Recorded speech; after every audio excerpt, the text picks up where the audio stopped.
Nonetheless, if you choose to light in the area that you're sleeping, you could do so. However, since, as we said before, the reason of Shalom Bayis is already taken care of with electricity, therefore a person should try to eat something near the candles sometime at night.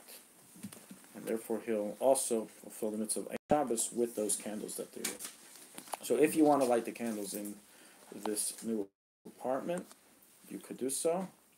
And they're going, let's say, away for a meal, but they're coming back home to sleep, so they light candles in their apartment, their house, at the right time of candle lighting, or even earlier, because they have to go in there by car, or whatever it is. It takes time to walk. And by the time they come back after the meal, eating and schmoozing, the candles are already extinguished. So in such a case, not only did they not fulfill the mitzvah of Halachos Shabbos, but they also got a bracha levatala for saying a bracha on such a thing. So you have to make sure to benefit from the candles, and that can only be done if you wait until night or make sure you return early. Interesting. I was told on another occasion that it's enough to be there when the candles are lit for like a half hour, not necessarily to eat. So the half hour, that there's no source for. That's by Hanukkah, not by Shabbos candles. I don't know. It was. There's no need for a half hour. The half hour isn't the issue. Okay. Our issue here is that we want to fulfill the reasons, which, as I said, are Shalom Bayis and Einig. The problem is today Shalom Bayis is fulfilled with the electricity. So therefore, that's why the Pesachim write, the best thing to avoid any chashash of fulfill the mitzvah according to all opinions is to eat by it, and it's not just enough to be by it. Okay, thank you.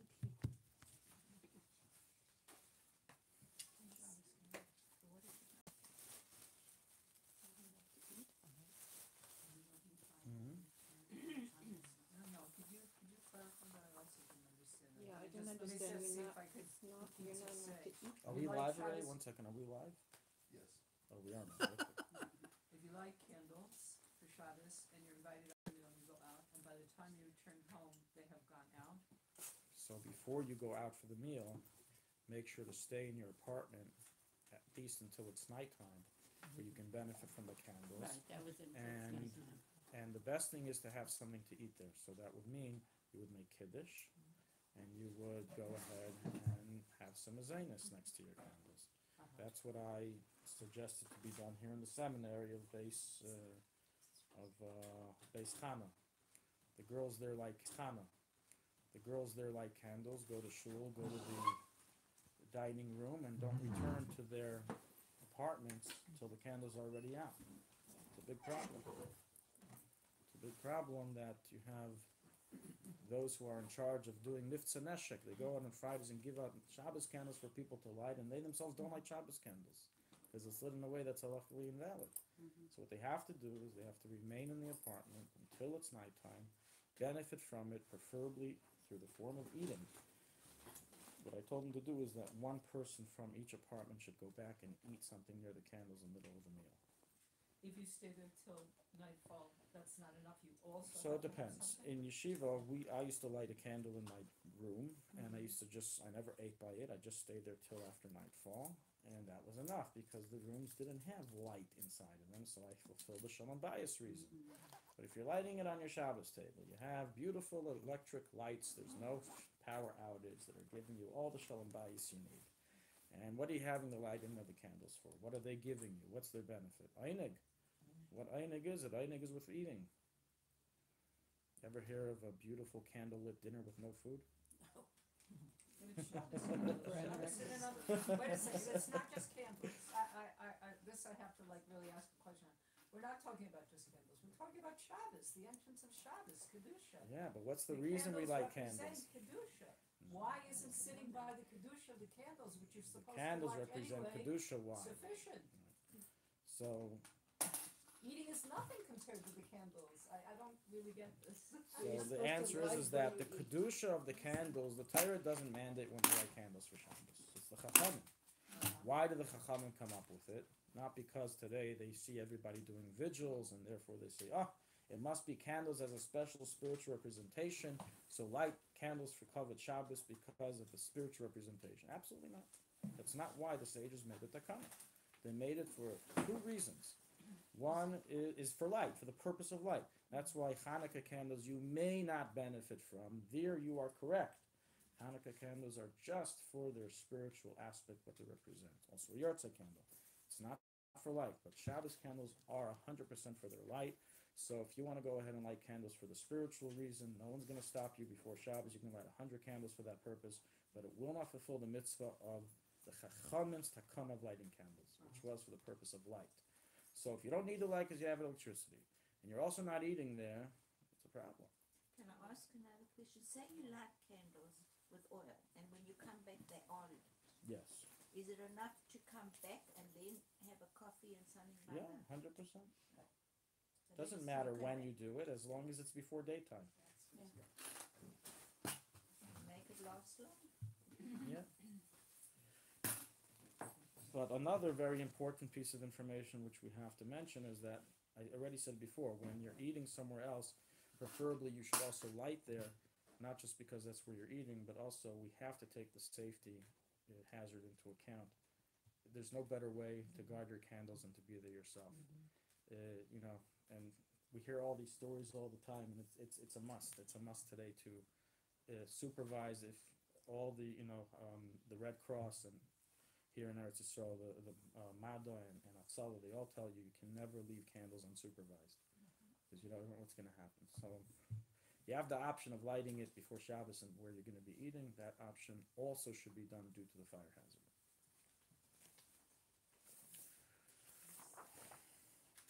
That can make it, will make it very difficult and very impractical. If you're lighting where you live, and then you've got to go a far walk to where you're going to eat, and you're not necessarily going to get back in time.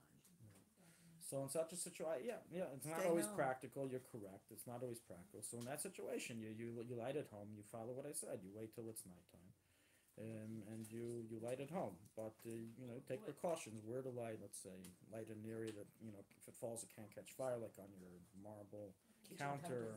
Yeah. Do it in a way that's not going to If be. you're lighting and making kiddush, you need to make kiddush after it's dark? You don't have to make Kiddush after it's dark. The mitzvah of Kiddush and Suda Shabbos is independent of the mitzvah of lighting candles. So you But can you make can't- kiddush But right you're after not going to Red fulfill Shlev. the mitzvah, correct. So you can do that, but you're not going to fulfill the mitzvah of necessarily Einik Shabbos if it's not nighttime. To fulfill the mitzvah of Einik Shabbos is not when it's daytime. But it depends. If, let's say, it's a stormy day, or you live in the area that it's already, the sun is so distant that even though it's not before Shkia yet, it's still before Shkia, it's already quite dark in your house. Or you can set it up that there's no lights in the no lights in the room, and you're benefiting for Shalom Bayis when you come back. You benefit for Shalom Bayis. You have to figure out how to arrange it properly. Okay, we're gonna before we begin our we're continuing our subject, our core subject of we were in the midst of Hashkamas Habaykus, Siman Beis and Shulchan Aruch, chapter 2 of the laws of getting dressed. We're almost done with those halachos. We're going to mention a little bit about today's Hag HaGeula, Baal HaGeula, the Mitler Rebbe, Adonai and Tzai. On this day in the year 1828, I believe, the Mitler Rebbe was redeemed from a house arrest. It wasn't really an imprisonment, it was a house arrest. But for Chassidim, it's good enough to celebrate. It doesn't have to be, an actual incarceration behind bars. Absolutely. Right? Was he in danger? A house arrest. Well, he was arrested I believe, in Tishrei, and he was in house arrest until, not just house arrest, he had to move from Lubavitch, he was taken to Vitebsk. It was a little different than the prosecution against the Alter Rebbe, which was mainly based on, they claimed Alter Rebbe was rebelling against the government, and it was a case of capital punishment. He would have been, he would have had to be killed if they would have killed him if they would have found Alter Rebbe liable, guilty. In the Mitzvah Rebbe's case, it was more of a money issue. There was a relative, the Alter Rebbe's father-in-law was a very wealthy man, Rabbi Yehuda Segal from Vitebsk, and he had a son, meaning the Mitzvah Rebbe's uncle, his mother's brothers. And unfortunately, Lubavitch wasn't free from family feuds. So there was a Yerusha, and there was a whole complex situation with a certain inheritance. And one of the brothers, who was a known alcoholic, um, basically wanted more money than he was halachically deemed to receive, and he threatened that if he wouldn't get his way, he would use his connections to inform on the Mittler Rebbe of different things. That's what he did.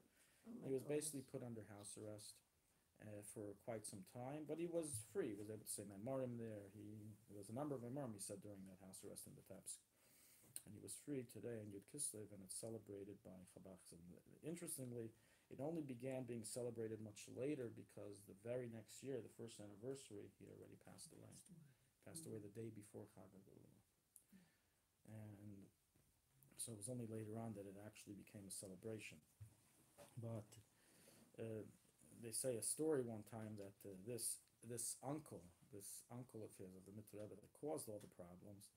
So he would actually join all the Fabregans of Yud Kislev, and he was an alcoholic. He would tell the Chassidim, "This holiday is in my merit, so you guys have to pay me mashke. You guys have to give me alcohol." Why did he pass away? Because of what? Oh, he didn't pass away because of that. He was ill. He was ill for a number of days. We're just going to mention a little bit about the life and mainly the teachings, I would say, of the Mittler Rebbe for a few minutes. The Mittler Rebbe, as we know, was the son of the Alter Rebbe, the famous Baal Tanya, and he led the Hasidic movement from the years 1813 till he passed on in 1828. It was not very long. It's not a very long period, 15 years. And his style of leadership was a little different than the Alter Rebbe, and especially style of teachings was much different than the Alter Rebbe. So anyone who opens and learns through the Svarim that the Mittler Rebbe wrote, compiled, such as Teres Chaim, you see that the little drops of ink that the Alter Rebbe placed for the words of Chassidus ended up becoming an entire ocean of material. He would explain everything in tremendous depth. It's the difference between going into an aquarium and watching from the outside a few different types of interesting creatures, sea creatures, and going scuba diving 100 meters in and seeing everything around. That's literally the spiritual difference in comparison between the two. In the Mittler Rebbe's Torah, it's a complete, in-depth experience of Kabbalah and Hasidic knowledge in his Svarim. And he was so in tune with Chassidus is that there would be times that he would say Hasidic discourses for 11 hours in a row. And the Chassidim would stay there. They wouldn't leave, of course. And there were times that, they would only eat Suda Shabbos at midnight and, later. And you could just imagine the wives, waiting at home for their husbands. They didn't wait. And once in Chastorah, he said my mom for 13 hours straight. And after Simchas Torah is over, he told the Chassidim, go home now and fulfill Simchas Yantif. And he got slack for it. The Tzemach Tzedek told him, it's not on the level that people can handle. His uncle, the Maril, told him, Lav kol moichin savel, the people aren't able to handle it. But in the end, this was the style of the Mittler Rebbe. When he passed away, he was sick for a few days, a number of days. And he would constantly be murmuring things that people didn't understand what he was saying. You had to be very, very close and pay attention to understand what he was saying. But he was basically, he was speaking Kabbalah and Chassidus in his illness on his deathbed. And people were able to hear, those that tuned in properly, he was saying prophecies of things that would happen, different occurrences that would happen in the world. And these prophecies Chassidim ended up using them later on and using those messages later on in life when they heard about them.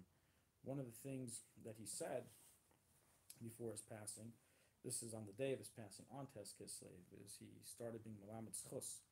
He started learning merit on the Jewish people, saying to Hashem that the Jewish people are very particular and very careful with in the fulfillment of mitzvahs to do it exactly correctly, and they're mahadir in mitzvahs. And this is a tremendous merit for them, even though there's so many years in Galus, and even though there's still so much sinas chinam, there's so much machlekes and sinas chinam between people, nonetheless, this is a great merit. And the Mitzvah Rebbe says that this is something that has pained me my entire life. The Mitzvah Rebbe was very engaged and very in touch with the political atmosphere, and it really touched on his health to the point that he once wrote a letter to Chassidim in 1827 that they should no longer bring to him any of their issues or problems or disputes, as it's taking a toll on his health. As when he hears these things, it saddens him tremendously, and when he hears about different, machlekusim and disputes, it takes out, he loses his health based on it. And he asked the Chassidim that they cannot bring him to him anymore. He set up his son-in-law, the Tzemach Tzedek, later on, the Rebbe, the Tzemach Tzedek, to be the filter that goes through him first, and he deals with it. But this is something that the Mitzvah Rebbe spoke very strongly about, of the necessity of battling sinas chinam and to diminish machlekes as much as possible. And we find something very interesting, as we know, in his day, the Alter Rebbe's time, that was the peak of the animosity and dispute and very sometimes deadly dispute amongst the Chassidim and the Snagdim. And the Mitzvah Rebbe was, of course, a few years later, his period, 1813, it was the next generation. The Vilna Gaon had already passed on, and the flames of the machlekes, which cost so many lives and cost so much, strife in the Jewish community, began lowering itself. So he had a meeting with one of the famous Litvish Go'anim known as Rabbi Kiva Eger.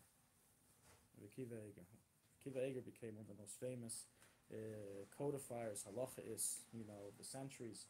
And so we had a meeting with him, and we know what they discussed because the Mitzvah Rebbe wrote a letter about it to his son-in-law, the Tzemach Tzedek. And it's very interesting reading the letter, all the different things that he discussed. And one of the things that he discusses there is how the Kiva Eger said that he never involved himself in the machlekes. He never judged the Chassidim in a bad way. He always looked upon, he always stayed out of the dispute. And the Mitzvah writes of him, he was a very he's a very humble person. He's, in addition to his great knowledge of Kiva Eger, he's a very humble person, accepts everybody, doesn't think of himself highly. And he was very impressed with Kiva Eger. And he writes there in the letter, Halavai, that all Gedolei, Poilin, V'olin, and Lita would be like this. And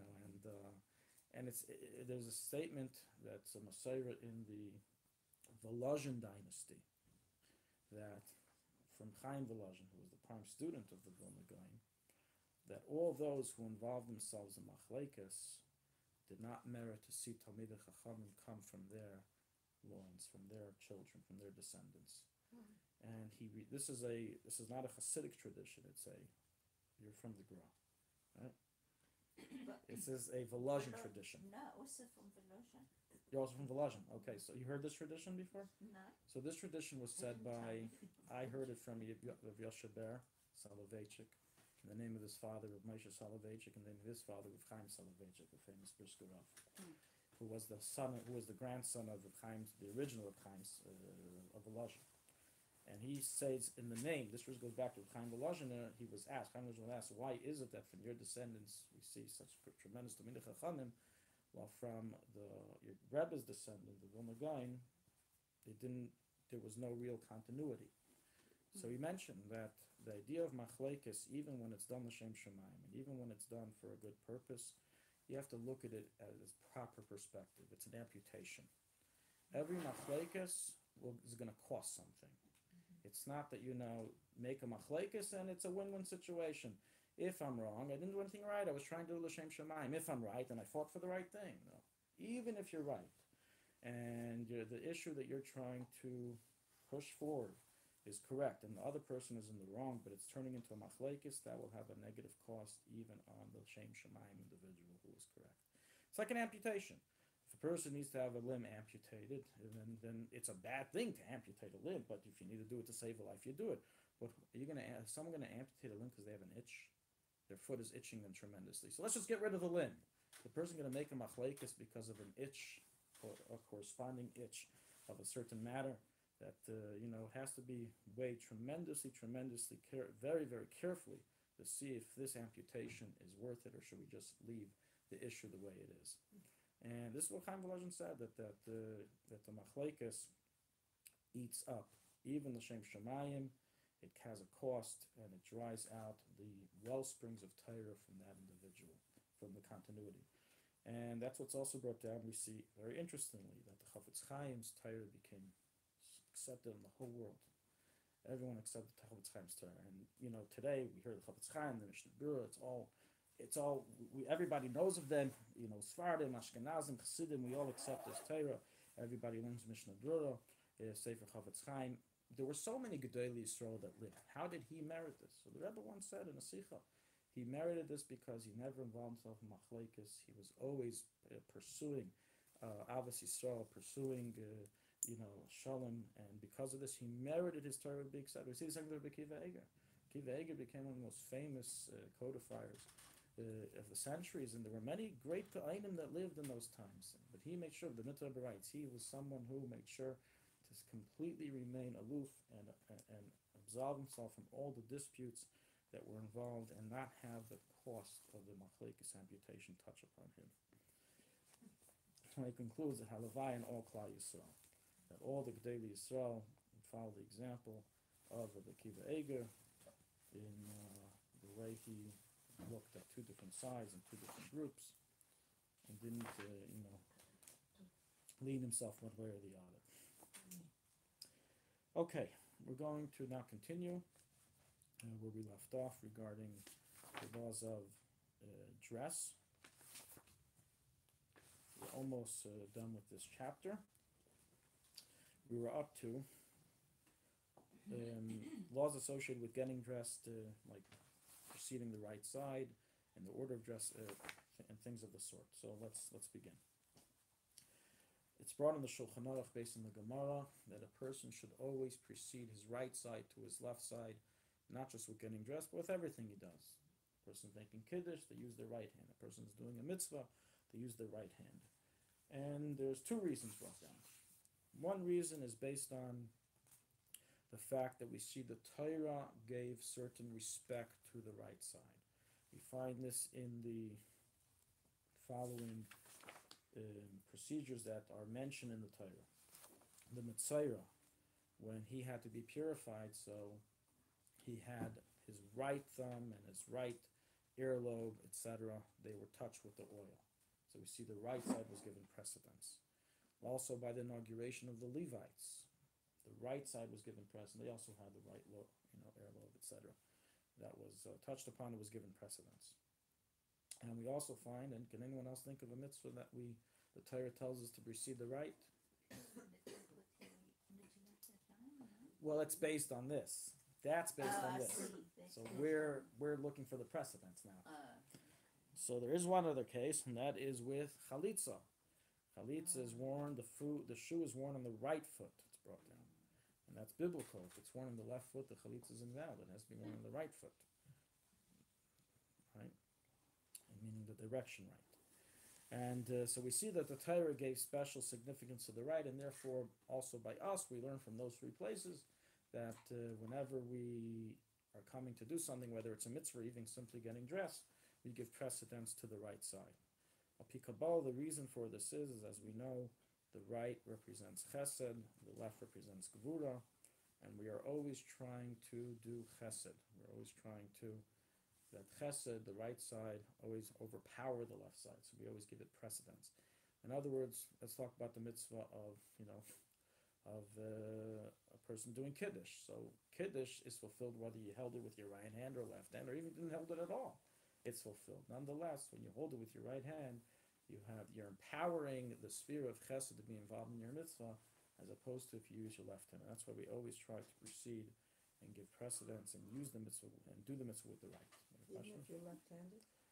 So lefties are problematic for many different reasons. We'll get to them soon. Right. Sometimes we gotta get the gvura involved as well. We have to, she asked why men put on tefillin on the left hand. And Torah specifically said Yad Keah, the weaker arm. But yeah, there's a reason for that as well. But in general, other than those exceptions that are explicitly mentioned, we always pursue the right. So therefore, based on that, it's written that when a person gets dressed, puts on a shirt, a jacket, always precede the right side. Even socks always precede the right side to the left side. And so too when getting undressed, it's recorded in the later Achreinim, Kitzur Shulchan Aruch and others, that there it's the opposite. You precede the left side to the right side. As in other words, the point is that whatever is more respectful, that's what you precede the right side first. So if it's more respectful, it's more respectful to have clothing on, so you precede the right side. So when it's talking about taking off the clothing, so you're taking off a jacket, so you would take off from the left sleeve first. These are things that many of us know, but not all of us are used to doing. And it just takes a matter of practice when it's perfect, and then you start doing it automatically without thinking. But these are halachas that we all follow, that we all try to keep. That's all for all Klal Yisrael. And as we said, it does have Kabbalistic meaning of affecting that the side of chesed be the side that runs through our day, that rules our day, the side of kindness. Yeah. No, if I put my shoes not on the right way, you have to take out the shoes and do it again. Right. So. Okay. I had fun myself. So there is no requirement to take off the garment and put it on. It's not like it's a mitzvah. You have to put on a shoe, and if you didn't put on the right way, you didn't fulfill the mitzvah of putting on a shoe. It's just a way of getting dressed. You didn't do the way of getting dressed. You didn't do it, but nonetheless, there are people who are particular to want to emphasize it, to train their bodies, and they will go ahead and switch. There's a famous story. I don't know if it's true or not, that they say when the helicopter crashed. The collisions of the two helicopters up in Lebanon, I think it was 1997, that an individual was saved because he was careful about this and he took off his shoes. Anyone ever verify the story? I heard it. I've heard many stories. Yes, I've heard the story as well. Didn't ever verify the story. And I heard a story of someone that was going to marry out of the faith, and Yes, that I heard. just but the prospective color was doing her shoes wrong, and he had to cancel. You see, That's not something like that wasn't what I heard. heard. That could be. There's two stories. Yeah, What was your story? that it hit him that Yiddishkeit, even that he learned when he was in Hebrew school about the order of the shoes, and he was doing that from then. And then one day he was putting on his shoes. He said, "Wait a minute, this hit me so strong that I'm putting on my shoes a certain way back from when I was a kid. Maybe I should find out more about it." Right. So whether the stories are perfectly accurate or not, Baruch Hashem have very vivid imaginations, but nonetheless, it's true. Yeah. The point I wanted to bring up is that definitely there, as the Kotzker said, that someone who believes all the Maisius of the Baal Shem Tov is a fool. Someone who doesn't believe they could happen is not because. They can apply the same thing here by an unverified story. Definitely the fact that we have stories dafka regarding this, and we don't have these stories about other things, definitely shows that there's something significant. Trying to emphasize that even the way we get dressed is something that's ordained by God. And there's two ways of looking at it. One way of looking at it is, oh my gosh, even how I get dressed, he's getting involved in. Let me get dressed the way I want. I understand you want to put on tefillin and give charity, beseder, but let me get dressed the way I want.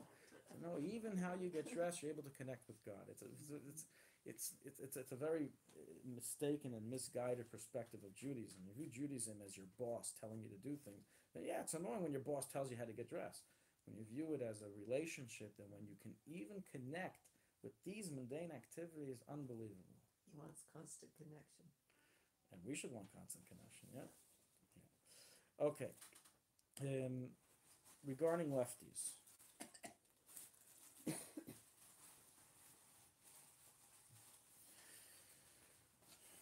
So we mentioned in previous classes that lefties, just like in the secular world, they used to at least be given a very distinct categorization.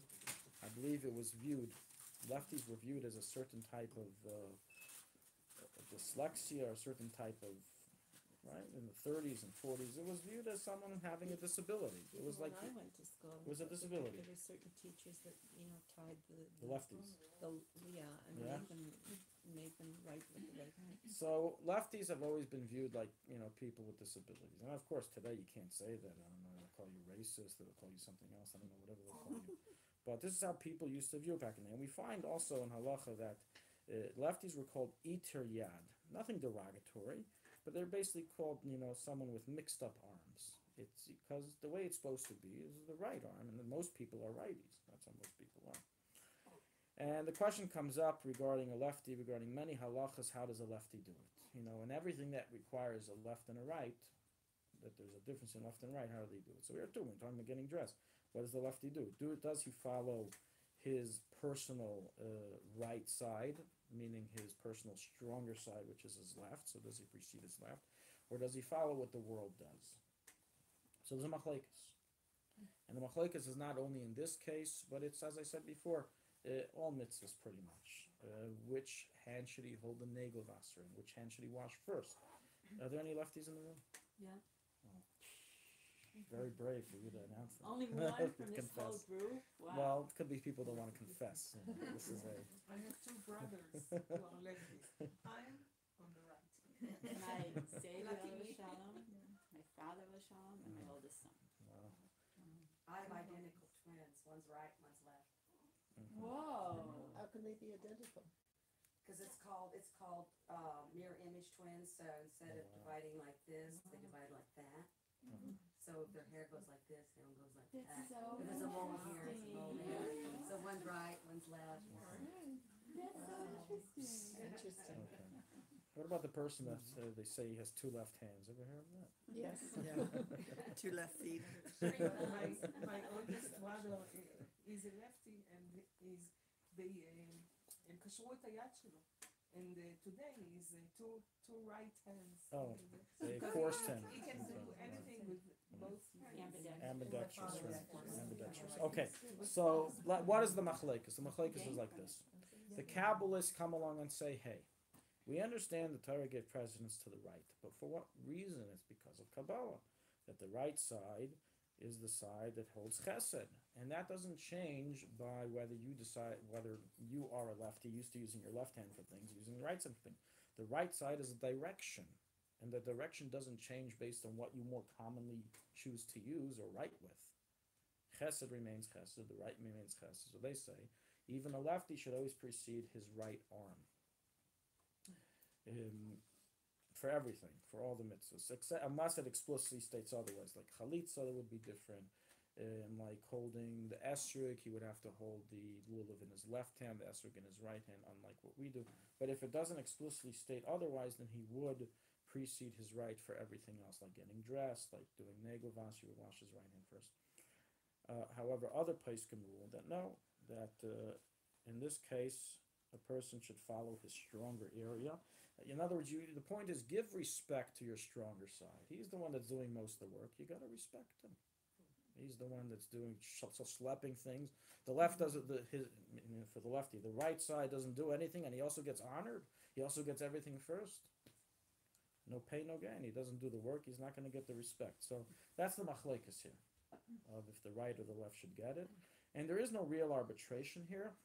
From the Alter Rebbe, it is implied that, and from the Tzemach Tzedek, that even though it's funny because usually, we go like Kabbalah, that in this case we go like Nigla, that the lefty should precede his left and not his right. But it's not set in stone, so, basically whatever a lefty does is wrong according to one opinion, whatever he does is right according to one opinion. So. What's left?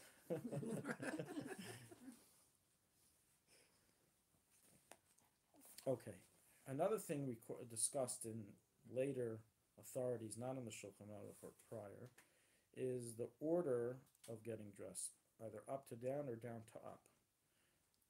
Now, interestingly, this did not make it in the Shulchan Aruch, or an earlier person didn't discuss it, but we find different hints to it in different parts of the type, in other halachos. Like, for example, it says that the kohanim, they would get dressed from bottom to top. They would first put on the pants, the mechnasayim, and then go upwards. So we see that in the way of getting dressed, you precede the bottom up. and by undress you would proceed from up to down. That's one approach. Another approach is that no, for a man you would precede the mitzvah. So a man has the yarmulke, the tzitzis, so he first proceeds up, and only then proceeds to dressing his lower part of his body. And bottom line is that these two different approaches became the difference between Ashkenazi and Hasidic Jewry. Ashkenazi Jewry was accustomed to do from bottom up, getting dressed and getting undressed top down. Well, Hasidim would always do first the Yom Kitzitza, so they would do top, and only then afterwards the bottom. So they're getting undressed first, they undress the top, and only then. Now, by women, I haven't found any discussion about this at all, and it could be there is no minhag at all by women of how to get dressed. You can do whatever you want. But by men, there certainly is such a custom. So when you're, training your children how to get dressed, you want them to get dressed like a chassid. So you first put on their shirt and their tzitzis, and only afterwards the pants. And if you wanted them to get dressed up like a litvak, then you do the opposite, right? It depends what your affiliation is. Those are the two different customs that we find. But one thing's for sure, the yarmulke should always be preceded by a boy, because it is a mitzvah. Could you speak louder? I got a request from somebody that's watching. Ooh, okay. Is there a way to turn on the volume? The You could recording put- volume? I don't know. You could Okay. put- Okay, we'll try to speak It's louder. It's pretty close. I don't know. Yeah, the kids.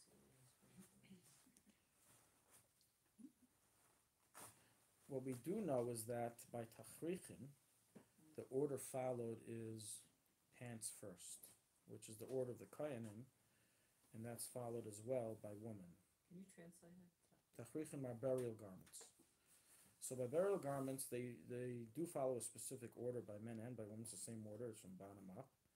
And so that's what I'm saying. It could be that also there is a custom of how women get dressed. I'm not aware. I haven't seen it in Svarim. Anyone ever hear a tradition of that? No I tradition. remember being told that the things that we do should be the opposite of preparation for burial. So it shouldn't be any kind of, that's one reason for doing the fingernails not in order. That's not what's That's, recorded in Shulchan Aruch.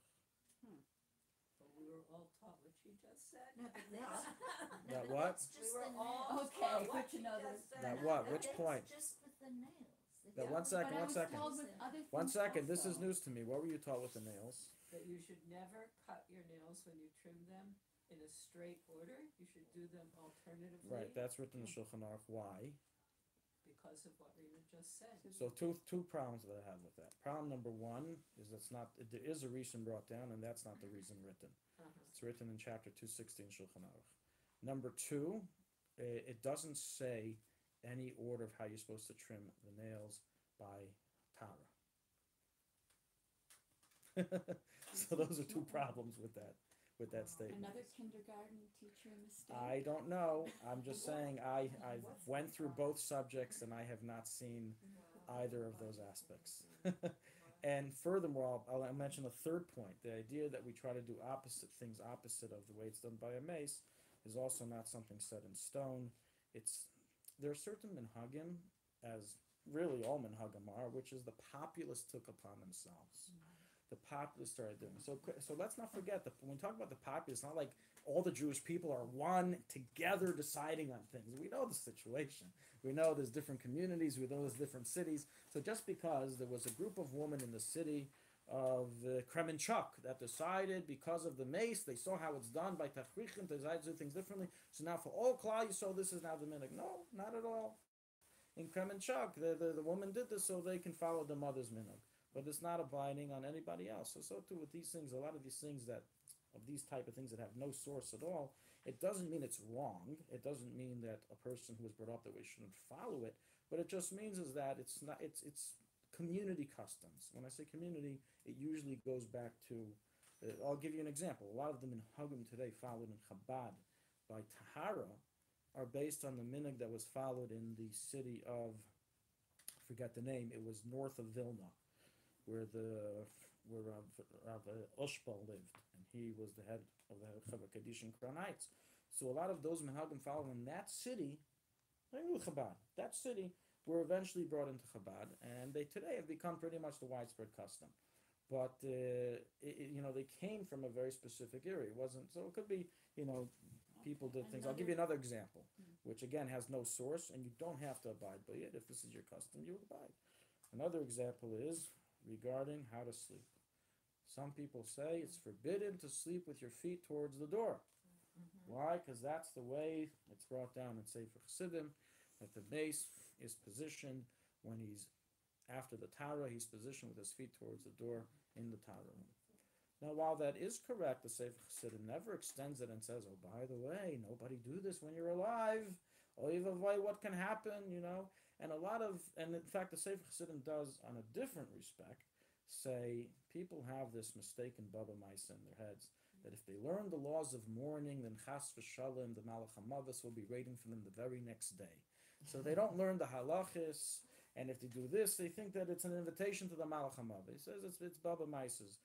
Just the opposite. Learning the laws of mourning is a meis mitzvah. If you see people are avoiding a certain section of Torah, for whatever reason, in this case because they have these superstitions, it's like a dead body found in the field and nobody's willing to bury him because they think he has an illness. Pick him up. Bury him yourself. He says, learn these halachas because everyone else is negating it because of the superstition. So the Sefer Chassidim, who was the source of that, wasn't very fond of people making these connections. So bottom line is like this. If somebody asks, I get a shiloh, which I've gotten before, am I allowed to set up my beds with my feet sleeping towards the door? The answer is absolutely no issue. You can do whatever you want. Now, if you have a family Messiah that you don't do that, follow your family Messiah. But if I have a family Messiah to do that, I can't tell other people to follow my family Messiah. It's not relevant to their minhag. I have another similar question. I was told, on the same basis of not doing like we do with a mez, that two people shouldn't dress or undress a child at the same time. Right. So what we're actually about to discuss is, now we're going to discuss we're about to discuss something else. What we're going to discuss eventually is putting on two pieces of clothing at the same time. We're taking off at the same time. Now regarding two people dressing or undressing, so that is brought down regarding, the process of Tara, that I'm trying to remember. I think it's brought down that we are careful that two people do not do so at the same time. We try to make sure that only one. I have to look back. I have to look it up again. So I was It's told brought a down. right. But no, I don't know. I have to look it up again. It does mention something about two people doing the same time. I just don't remember right now which direction it said it.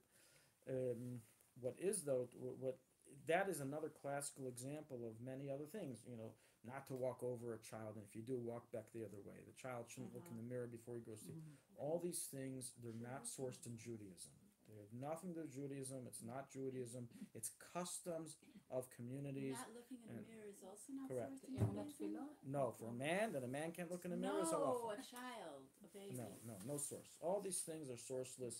The same way, for some people wearing the red string, that's like the whole Judaism for them. No source for that in Judaism. The chamsa. No source for that in Judaism. Paiskim do mention about the chamsa. There's a chidah that mentions it, but my point is that these things, a lot of them, by the way, when you research them, as I have, you find that these were things that were done by the general populace, the heathen populace, the idolatry populace, the Christian populace. They had all these superstitions that they believed in. And it crept into the Jewish community as well, that they believed in these things. And because Jewish customs are viewed with much sacredness, so therefore we begin viewing these things as well as a sacred Jewish custom. And there's a difference of approach how to view these things. Some poskim say that you should view all these things as, again, if your personal family, this is what you were taught, this is how you were brought up. Then they say, no, you should keep them, you should observe them. You don't tell them to others. It's nothing to do with other people. It's you, and that's a mistake many people make. That if I was taught this way, then you must be doing it this way, and if not, you're doing something wrong. Just because someone's following a family minhag doesn't mean that everyone has to be part of their family. Okay? Now, with these things, as I said, there's no source. Some people say you should embrace them there's a famous quote from the Rashba used very often, even though we don't really know exactly where the Rashba said it in these words, that even 1,000 sages and prophets cannot break from the traditions received from our our maternal ancestors, as they are like prophecies themselves. So this is a statement associated to the Rashba, famous Rishon from Spain, which really gives a takev, it gives stamp of approval to a lot of these unbased or sourced traditions that we find. On the other hand, I just want to finish the other side. So some give it, observe them, and maybe even they try to find a defense for them of why we keep these things. While others say they take a more, I would say, a conservative approach, where they say, listen, a lot of these things may have a shaila of chukas hagayim, following the ways of the Gaim, especially when we find that the Gaim also, for example, not to walk over the child. That's something that was done in the 1500s, 1400s. You have the historical jottings of people that write about it amongst the Christian world. Is a superstition they believe in. So maybe it's chukas hagayim to follow such a thing. So some take a different approach and say that no, it's a mitzvah for people to leave these customs and get rid of them. These customs, a lot. I just give you examples, but Hungarian Jewry had thousands of these things, and Moroccan Jewry, they have thousands of these superstitions. They have a whole list. It's like a whole Megillah of halachos that they would teach of different superstitions to be careful about. It's unbelievable, and they believed in them. And I'll just conclude this point. Take a Russian afterwards with a statement of the Bach, which pretty funny what he says. The Bach says the following regarding a specific case example of a certain type of superstition. He says that this superstition was introduced not because it's actually true, not because there's actually any meaning to it. In fact, it makes no difference. It's completely meaningless and it's nonsense. But, says the Bach, it was introduced because those people who are not engaged in Torah learning, not engaged in Musar, not engaged in doing proactive things like everyone here is doing, of engaging in strengthening their fear of heaven, they need these silly things that they're careful about to remind them about spirituality and God. So they introduce these matters of silliness for this sake, to strengthen your Shemaim, but in truth, they have absolutely no meaning whatsoever.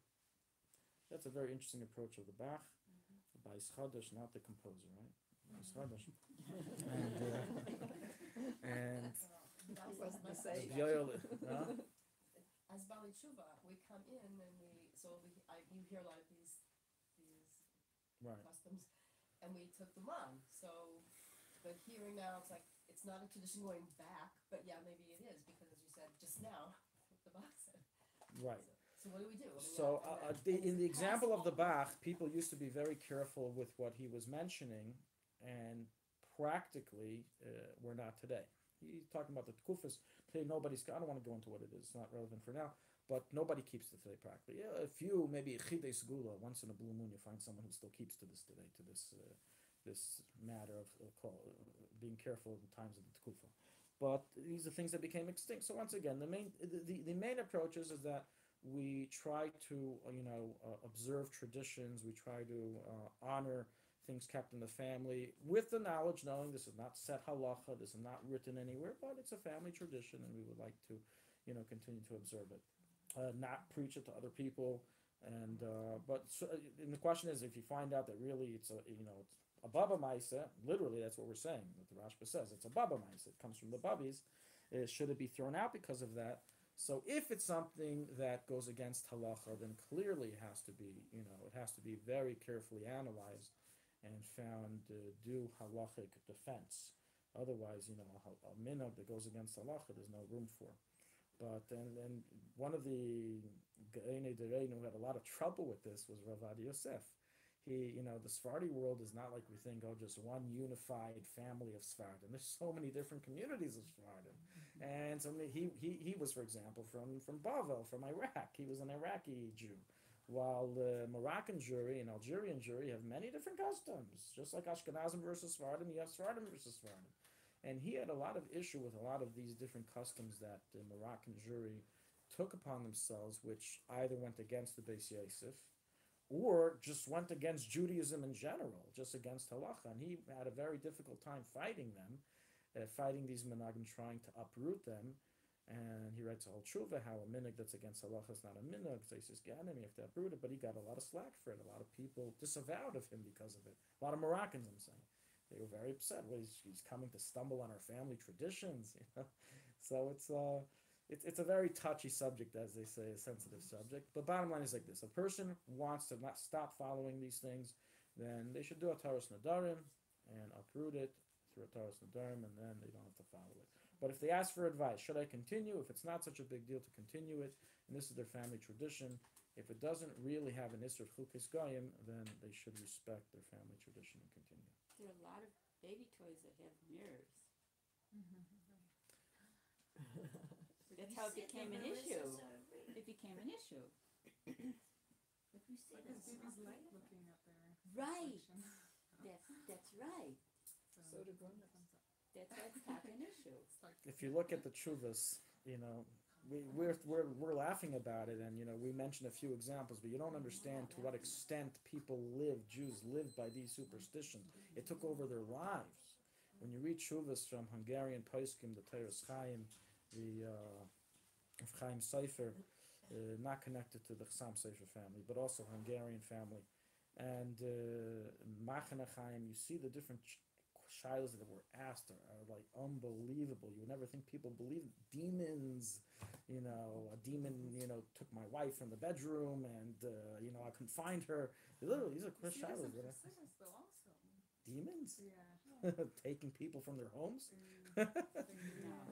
We read about that in the Gemara. Yeah, the Gemara in Ezekiel talks about it. That's 3,000. That's 2,000 plus years ago, not from 150 years ago. There's a famous, anyone here Hungarian Jewry? Any Hungarian Jewry descendants? Yeah? So there's a famous family from Hungarian Jewry, I forgot the name, there's a known name for them till this very day. Chassidim from Hungary, which, Hasidim? yeah, Okay. Chassidim. They are very careful to not intermarry with this family, as the tradition is that in this family there is a child, meaning that eventually one of the ancestral people in the line of this family was born from a demon, and therefore they have a shiloh of being a mamzer, and they don't marry into the family. I'm not joking. Oh my gosh. To this extent did these Not funny. superstitions. You know what I'm talking about? Do you know the family? No, not Hasidim from Hungary. Yes, absolutely. No, I'm This is saying Hungary. my family Oh. are not Hasidim from Hungary. This is definitely Hungary. This is not just Chassidim, Hungary in general.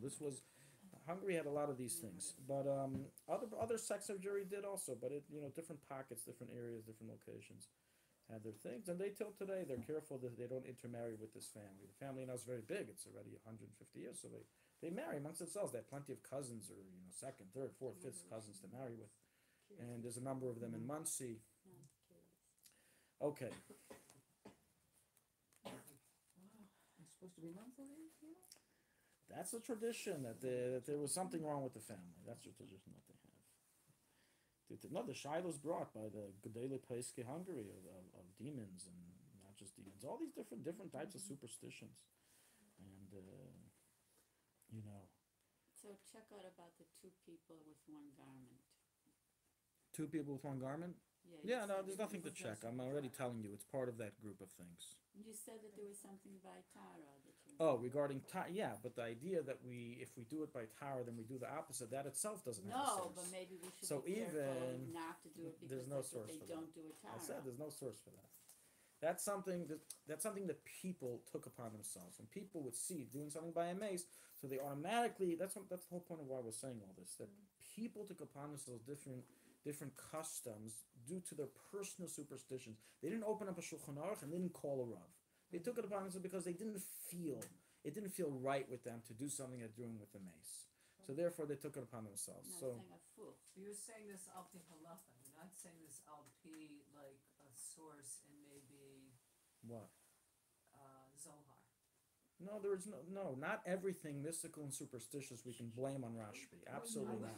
He's not the punching bag. Superstitious in the same sentence. There But is all the these things we Zohar. mentioned, Zohar 100%. is not The things that Zayhar superstitious. said, we know very well. It's documented, and we have a source for. Chas v'shalom. No one's saying not to walk 4 amos when you wash in the morning is superstition.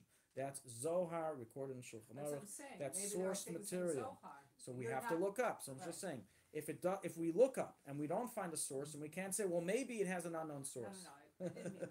No, what I I was just meant you're asking was- speaking from a point of view of halacha, and you're not including Zohar. Yeah. No, also Okay. Zohar. I'm speaking Okay. from both perspectives. Okay. If something is a source in Sifrei Kabbalah, there's so many things we do based on Kabbalah. Chas v'shalom. The debate of whether something that's brought in Kabbalah, not brought in Halacha, has to be followed is a very old debate, recorded also in Shulchan Aruch of what to do. And we're not entering into that. As Chassidim definitely, the Jewish world in general over the last 200 years has adapted to follow the Kisvei Arizal, the rulings of the Arizal, the rulings of Kabbalah. The sect of individuals that are still having some trouble with that is more the Litvish world, where even though they have adapted many minhagi Kabbalah, they don't even know it. As once somebody told me, I got into this argument with somebody many years ago. He was telling me, well, we only follow the Shulchan Aruch, we don't follow anything Kabbalah, we don't follow the Arizal, because I once went to my Malach based on the Arizal. So I started asking him, brother, do you do this? Of course, do you do this? Do you know where the source of all that is from? The Shulchan Aruch? No, not Shulchan Aruch. The source of Shulchan is from the Arizal. It's from the Arizal. That's the source. So there's so many things that have been infiltrated. But here we're talking about something totally different. We're talking about things that sound Kabbalistic because they make no sense, so we blame it on Kabbalah. But it has nothing to do with Kabbalah. It's not written in Kabbalah. We don't find Kabbalistic sources. Now, is it possible that one of these superstitions is found in a sefer that we're not aware of? Everything's possible. But you have to, a Rav has to pass on what's in front of him, what's available. You can't give a psak based on maybe it's found in some hidden sefer that I never saw before. Can I ask a question about what makes like a minhag a nid? Like you've already taken on yourself as a minhag, and if it's enough kol nidre Yom Kippur, or or if it's like a half-hearted, like maybe yes, maybe not. Like what makes it Right. So we actually had a class in that. Remember before the holidays we discussed about a Taras Nadar, and what's written is that any minhag, which is something that has some room in piety, some room in furtherance and Jewish observance, is when it's done 3 times, it's considered a neder, and you have to do a Taras Nadarim. And does Kol Nidre cover that? Kol Nidre doesn't cover that because Kol Nidre is not a revoking of previous vows. It is a stipulation on future vows. So the first time you show up to Kol Nidre, it's only stipulating on future vows. It doesn't take care of any previous vows. Plus, even the stipulation of the big machlek is how it works. So it's basically like an extra insurance policy. Nobody's going to sign an insurance policy and say, okay, I'm done. I now have all the money I need. No, you have to break a leg or do something terrible to work on that insurance policy to get the money. So the stipulation we make by Kol Nidre, as opposed to what the men do by Taras Nadarim, is not really very strong. It's like a just-in-case insurance policy to cover you. What ideally should be done, if a person did a minhag 3 times that has room in piety, in chassidus, and they now want to relinquish it, they have to do a Taras Nadarim. They can sit down with their father and brother and other brother and do a Taras Nadarim in front of them. Or they can send their husband, when he goes to shul, sit down with 3 friends and do a Taras Nadarim on behalf of the wife and him. You can't do it just for the wife. He does also for himself. He'll do a Taras Nadarim for something he did. That's the way it has to be done. But if it's a minhag that is not a minhag at all, meaning you just discovered, until now, you were brought up from your great-grandmother that as soon as you wake up in the morning, after saying Da'ani, you're supposed to jump up and down and clap your hands together 5 times. You've been doing that now for 20 years. You just discovered there's no source. It doesn't say it anywhere. There's no source, and it's nice to keep tradition, family. You're tired. You don't want to do this every morning anymore.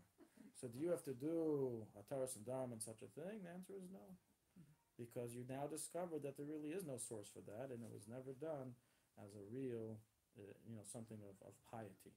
And that's what's brought down. That any minhag that we took upon ourselves, that we then discovered that the reason why we took upon ourselves was mistaken, it's not a minhag of a neder. It's a mistaken neder. It's not a neder.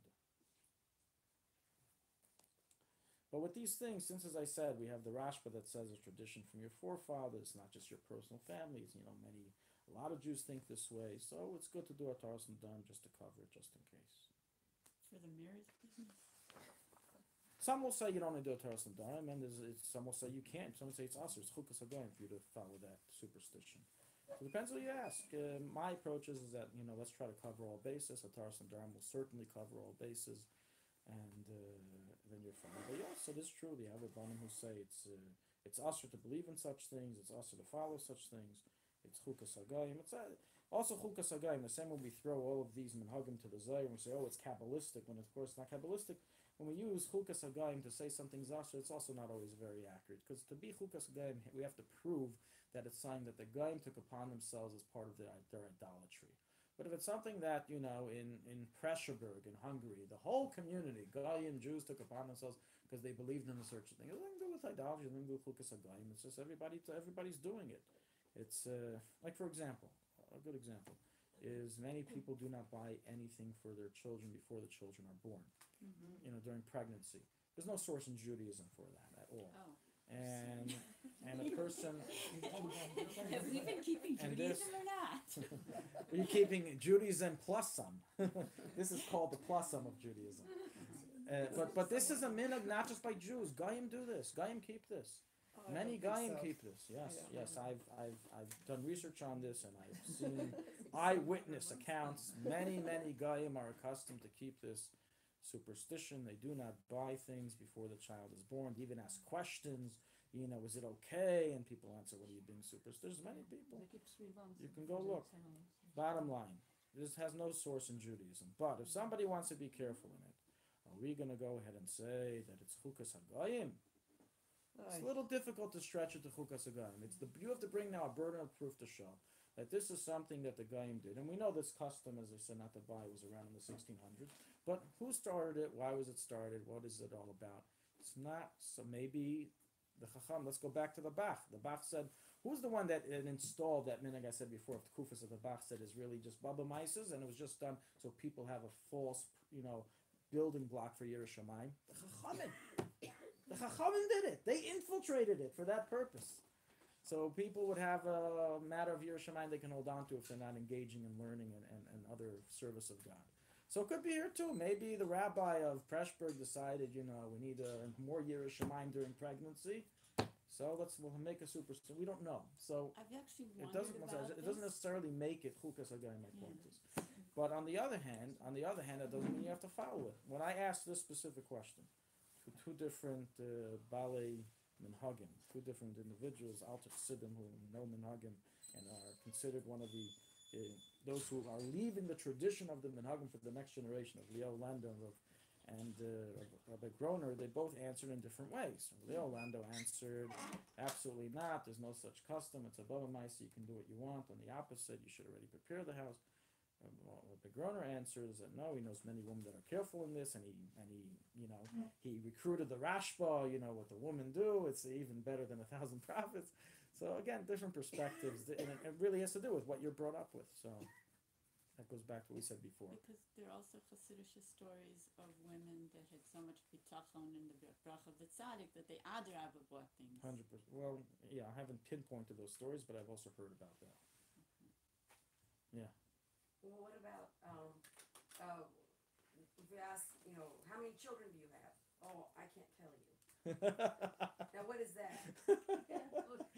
That's part of that whole group of things. So there is no halakha on that. Absolutely not. Hey, thank God. But what about the Say answer? 3 and 2 for 5. What to say 5? You're a Tunisian. You know what? But I'll tell you something. Let's use what the Bach said. The Paisan, by the way, a lot of Paisan have a lot of trouble with the Bach said. They disagreed with him in that specific scenario. It could be in general, maybe they do agree, but in that scenario they disagreed. But the point that he was trying to say is that some people's Judaism or spiritual connection is based on these things that don't really have any accuracy in Jewish literature or in Takanas Muhammad. But nonetheless, they are a stepping stool to help them remain spiritual. So we have to be careful not to belittle these things of other people that they're keeping, because maybe by belittling it, they will have that little string that they were holding on to. They will now get rid of that as well. So we have to balance it, how we're dealing with it. So you do have people that go into business and, we have to spread the word. These things are foolishness, baba ma'ases. We have to uproot the Avodah Zarah from the Jewish people. I don't think that's a correct approach. The Bach said very specifically that there was a purpose why these things were implanted, and there's no mitzvah of going ahead and uprooting these things as long as it doesn't transgress a specific halacha. And just people have to know that it's not something that they personally have to keep if they don't want to keep it. That's all. Okay.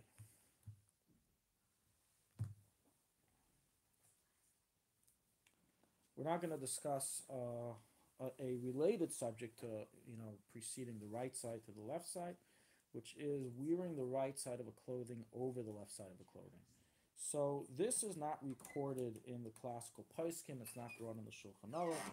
It's also not brought in Sifrei Kabbalah. We don't have a Zohar to blame this on either, or Kisvei Arizal. But it is a tradition, and it is recorded in Hasidic Svarim, a tradition amongst Chassidim that we are careful to place the right side of clothing over the left side, once again representing putting the right over the left, chesed over gvura.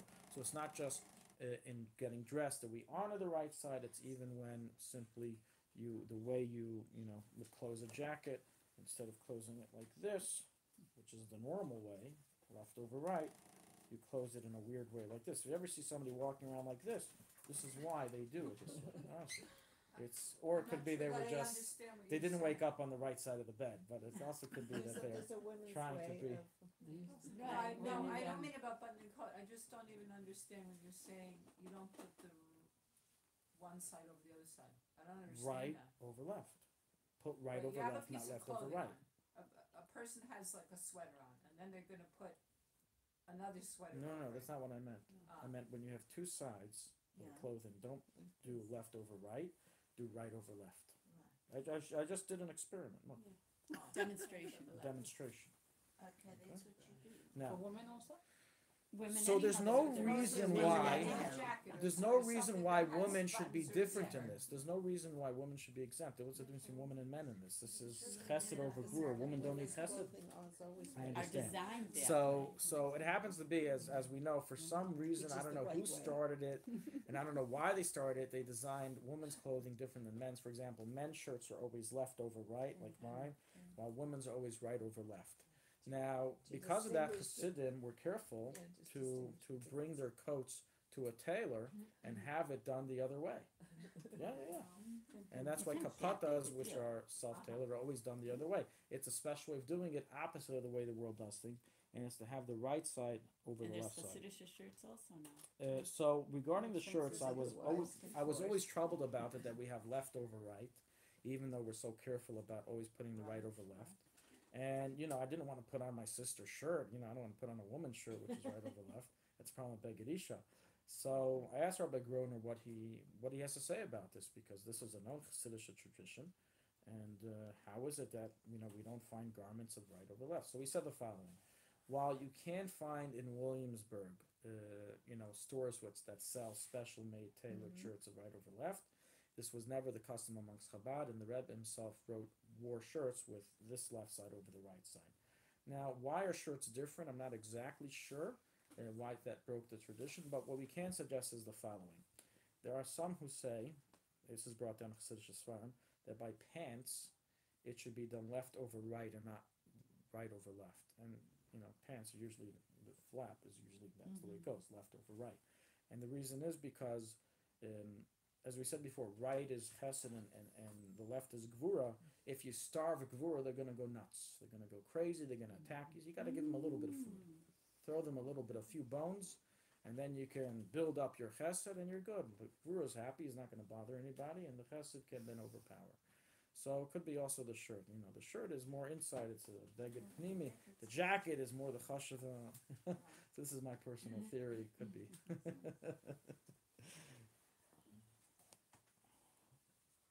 The Rebbe didn't make mention of this minhag in a sicha in Parshas Vayeshev in 1990, and there the Rebbe stated that this is a custom that people should be careful in. They said basically Chassidim are starting to be slack in this, and they have to strengthen this minhag that we have, this tradition. And therefore one is to take precaution upon ordering a tailored suit and the like, that the buttons are placed on the left side and the holes on the right side.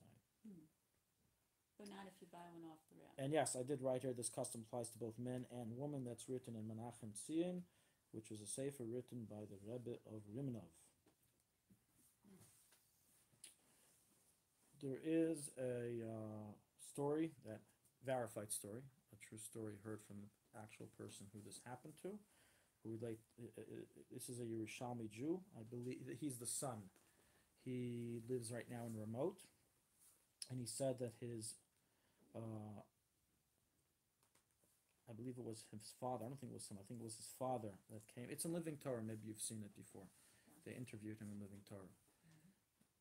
An individual from Eretz Yisrael was facing a lot of difficulty in Parnasa, and he went by the Rebbe by dollars to receive a bracha. And when it came his turn, he was in shock. He entered into shock, and he couldn't say anything. His just mouth, wouldn't open. And instead of asking for Parnasa, he just said a bracha for Atzlacha. He asked just for a general bracha of Atzlacha. That's what he was able to make out. And so after, he continued going, the Rebbe called him back. And you see this in the video. They show this in the video, the Rebbe calling him back. You can't hear what he said, but the Rebbe called him back. And the Rebbe told him, you should have a tailor switch the buttons of your jacket so that it goes right over left, and this will help you with your parnasa. And the Rebbe said it twice. The person was bewildered, didn't really understand. Didn't chap it. The Rebbe told him again twice. And the son said, this is what his father did, and Baruch Hashem, he now has a beautiful villa and remote. I wonder how you do it with the jacket, like off the rack jacket. Well, you can make him a buttonhole. Well, the tailor would definitely know. Or you can make another buttonhole. Now, this doesn't mean that when someone asks you, what do you do for a living, I put my right jacket over my left one. It's just a segula for parnasa. You still have to work, right? You still have to make the parnasa. Unless you're a tailor. Right, tailor, that's true. Or woman. So a zipper jacket doesn't really make it in this deal. No. It doesn't really work. A what? A zipper jacket doesn't really Right, you don't get that mila, yeah. But You then don't you get cover that, it. exactly. But sometimes there's a side that Right. covers the zipper. Yeah, there's a flap. Yeah, sometimes. Okay, other matters mentioned that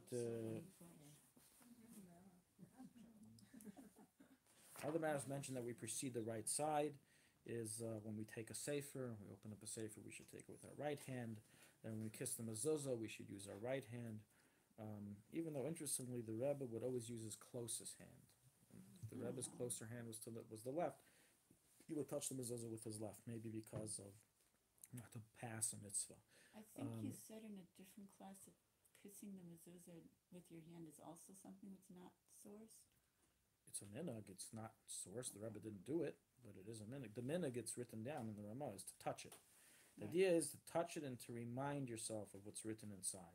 The kissing is a minhag that Klal Yisrael took upon themselves as a sign of belovedness to the mitzvah, of chavivus to the mitzvah. But the Rebbe didn't do it. And there were, as I said before, you have also on the other side who said, what is this nonsense, you're kissing your finger? You want to kiss the mezuzah, go over with your mouth and kiss the mezuzah, kiss the mezuzah. What are you kissing your finger for? What's your finger got to do with it? So some made fun of it, but bottom line, this is the minhag that many people do, and it shouldn't be belittled. How about It's giving chiluv tzedakah? mitzvah. Yeah, with your right hand. You give tzedakah with your right hand. Immerse. Correct, that's a halach in Shulchan Aruch. That's a halach in Shulchan Aruch. Whenever you make a bracha on food, you should hold it in your right hand. Correct. Except by bread, where you're supposed to have 10 fingers on the bread. So, but everything else always in the right hand. Question.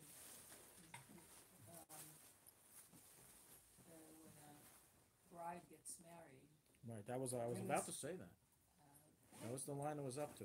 A chassan is to give the kal the ring with his right hand. What was your question? okay, but then where it's placed. On her right hand. That's the next few And then words. it's often, not always, it's often switched, and I wonder why. Switched that is. afterwards. Right, but I wonder Because she why likes that wearing is, on her if left that's hand. Why is that? Why wouldn't then She wants to we- show that even her gvura side is married to the husband. That's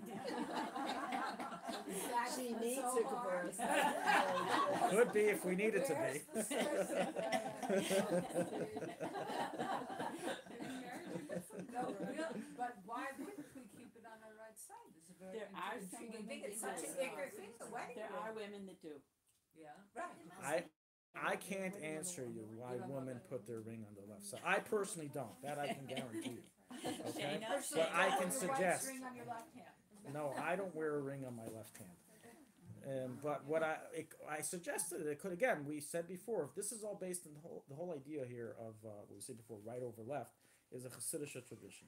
And we said before that by pants we do the other way to give some room to the left. So where's the concept of giving a little bit of room to the left sometimes? That's from the top of my head. Have I seen a source to afterwards take the ring and put it on the left hand? I have not. No. But there are women that keep it on their right and women that keep it on their left. And I don't think there's like a minute. I think it's just style. I think it's just, became style for some reason. Maybe a very simple reason. If you're a righty, you do most of your work with your right hand. You want as little action done with that ring as possible. To bang it around. Yeah, bang it around, have it get lost, fall, get rusty. I don't know. You put it on the less. I already said I don't wear rings. Okay. Preceding the left side, we're going to conclude with I wanted to get to a teaching of the Mitzvah Rebbe on this, so we're going to conclude with this. A few more minutes. Preceding the left side when tying clothing. So, as I'm sure probably many of you have heard, that when we put on shoes, it's brought down that yes, you should precede always the right side, so put the right shoe on the right foot and then the left shoe on the left foot. But by tying, we first tie the left shoe and then the right shoe. The reason for that is because tefillin is put on the left hand, and we want to precede the left side with everything that has to do with tying tefillin. Everything has to do with tying, such as tying the shoe. So you would first tie the left shoe and the right shoe. This applies, but not just to tefillin. This is written in Shulchan Aruch. This is not just a tradition. It's a halach in Shulchan Aruch in chapter 2, halacha 4. Well, yes, I'll get to that soon. Definitely those who put on tefillin by the koso, they definitely have to do this. I love the bitzness first. Let's just first figure out this halach in and of itself, and it's not just by shoes. It's anything that has tying involved. Let's say you have a sleeve. Sometimes you have sleeves that you have something you tie at the end. In woman, right? So you would precede the left and then do the right. Everything has to do with tying. You would precede the left and then do the right. Some places can even say buttons is similar to tying, so you precede the button of your left. Sleeve to the button of your right sleeve. That's not agreed upon by everybody, but there's some place can do make that suggestion. Some of today's place can. Now, What about Velcro? right. So Velcro is also discussed, and Velcro. Like Velcro shoes. Yeah. So some place can say that also by Velcro, even though it's not technically a tie. We would apply it anything that fastens it together. Again, this is the same place as before that mentioned about the sleeves. Is it specifically by a knot, or is it anything of fastening? That's the question here. And the Mishnah Halachos is cited that it applies to anything of fastening. Okay, now does this apply? So let's just finish with the shoes. So again, put on right shoe on the right foot, left shoe on the left foot. Then you tie the left foot and then left shoe, and then tie the right shoe. Regarding removing, you would first remove the left shoe and then remove the right shoe. Regarding whether you have to first untie the right shoe first, that's a machlekes. Some say yes, some say no. Some say that really makes no Once difference. you untie the shoe when you take it off. Can't they agree on anything? Shema Yisrael. Right. Okay. Now, regarding women, so obviously the source root reason of why women, why this halacha was written is because of tefillin, and therefore seemingly we should say, okay, since women don't put on tefillin on their left arm or their right arm, so there's no tying of tefillin going on. There's no need to tie their left shoe first. So they should specifically tie the right shoe first, just like you're supposed to honor the right regarding everything else. So to here they should put it on their right shoe. And that is how some of today's place can learn. Other of today's place can however learn that no, women are to do just like men. They are to tie their left shoe first. As we already learned in the beginning of this course, if you remembered, we said women do put on tefillin every day through their zivug, through their husband, or whatever future husband they're going to have. So by him putting on tefillin that day, it's spiritually, we explained this, we read this from the Arizal, it's as if literally that she put on tefillin. And if so, why shouldn't she have to follow the same rules? She has to also tie her left shoe first. So bottom line is that this is under debate, and whatever you do is either right or wrong. Unless you tie them over the same time. And among the Lubavitch. Some people agree upon that and some people don't. How is the tradition in Lubavitch? There is none that I know of. You have to ask the Alter Zaydas of Lubavitch, and most likely it's going to be a machlekes. Most likely. I was taught Okay.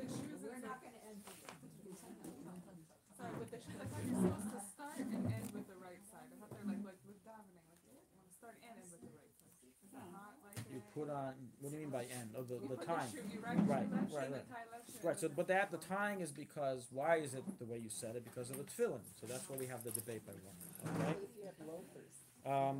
Okay. So I want to conclude just because today's the Mikveh Rebbe's day, with something which we'll do a little more in depth next week. It's about putting on and taking off clothing at the same time. More than two pieces of clothing at the same time. Which is halacha or min? So this is brought down in halachos. So it's like this: the idea of not placing on two pieces of clothing together, like let's say you had two socks, one inside the other. You took them off, and then you want to put it back on. So the idea of not doing that, not putting on two pieces of clothing together, that is brought down in the Shulchan Aruch. It's brought down in the Magen Avram, in the Shulchan Aruch of the Alter Rebbe, in both versions, and in many other poskim. But its source, yes, is based on Kabbalah. It's based on the reason Sha'ar Kavanis, not to put on two pieces of clothing together at the same time, as doing so brings one to forgetfulness. I'll tell you a Ma'aseh Shaya not too long ago. An individual who evidently is very machmir, he was wearing at least 15 pairs of tzitzis by the mikveh. He had 15 pairs. This is not really, it's like a wellspring. It's a well. It's a mayan. So, by a spring. So he had 15 pairs of tzitzis, and I saw he took them. I want to see how he's going to take them off. He took them all off together at the same time. And then I want to see how he's going to put them on. He put them all on together at the same time. So regarding taking off together, that's what will bring the Mikveh Rebbe. That doesn't really have a source. But regarding putting on together, that's clearly written in the Paiskim, based on the Kisvei Arizal, that you're not supposed to. He says you have to be careful not to put on two pieces of clothing together, as doing so brings forgetfulness. So I told him, you're being so machmir in mitzvahs, wearing 15 pairs of tzitzis. Shouldn't you be machmir in something that's written? You know what he told me? You're right, I forgot.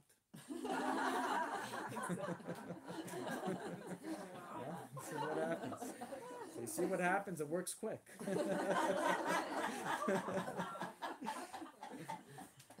The Mikveh Rebbe.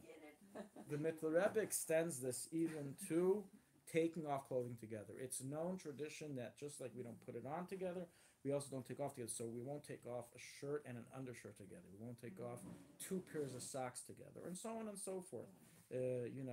Sometimes you have a sweater, it's stuck, so you take off the sweater, it grabs the shirt with it. We don't take off two things together. If it's not on purpose, like. Oh, of course, I understand. But we try to avoid it. We'll be careful. That does not have a source in Shulchan Aruch. Shulchan Aruch and Arizal only talking about putting on. But the Mikveh Rebbe, he's the only source that brings it. In a Maimer, he discusses that we're careful also not to take it off together. And due to the reason we'll discuss next week, it's based on Kabbalah, and we'll understand why it causes forgetfulness. And it's very interesting because it sounds all these things are like very dry. Who cares how you put on your clothing? It's just clothing. It's not true. Clothing, we're going to see, has a very big spiritual root. And the statement that they say you are what you wear, in a certain sense, is very true. Thank you. יש אמונה שאדם פוגע בעצמו אם הוא לובש בגד הפוך. Right. Close the, close the camera.